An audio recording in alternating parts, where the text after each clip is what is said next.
Hello everyone, in this video I will show you how to fill out a money order for the IRS to pay your taxes.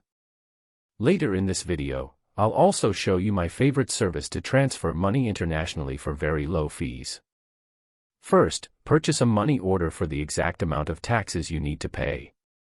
Before filling it out, make sure the amount matches the payment amount listed on your tax return or IRS notice.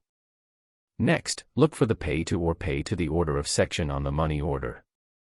In this section, write United States Treasury exactly as shown. Do not use abbreviations like IRS or UST because the IRS recommends writing the full name.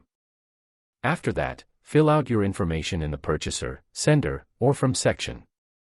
Write your full legal name and your mailing address clearly using black or blue ink. Then, find the memo or payment section on the money order. Here, include important details so the IRS can apply the payment correctly. Write your Social Security number or individual taxpayer identification number, the tax form number, and the tax year. For example, you can write something like SSN XXX XX 1234, Form 1040 to 2025. Next, sign the front of the money order in the purchaser's signature section. Do not sign the back because that section is reserved for the recipient.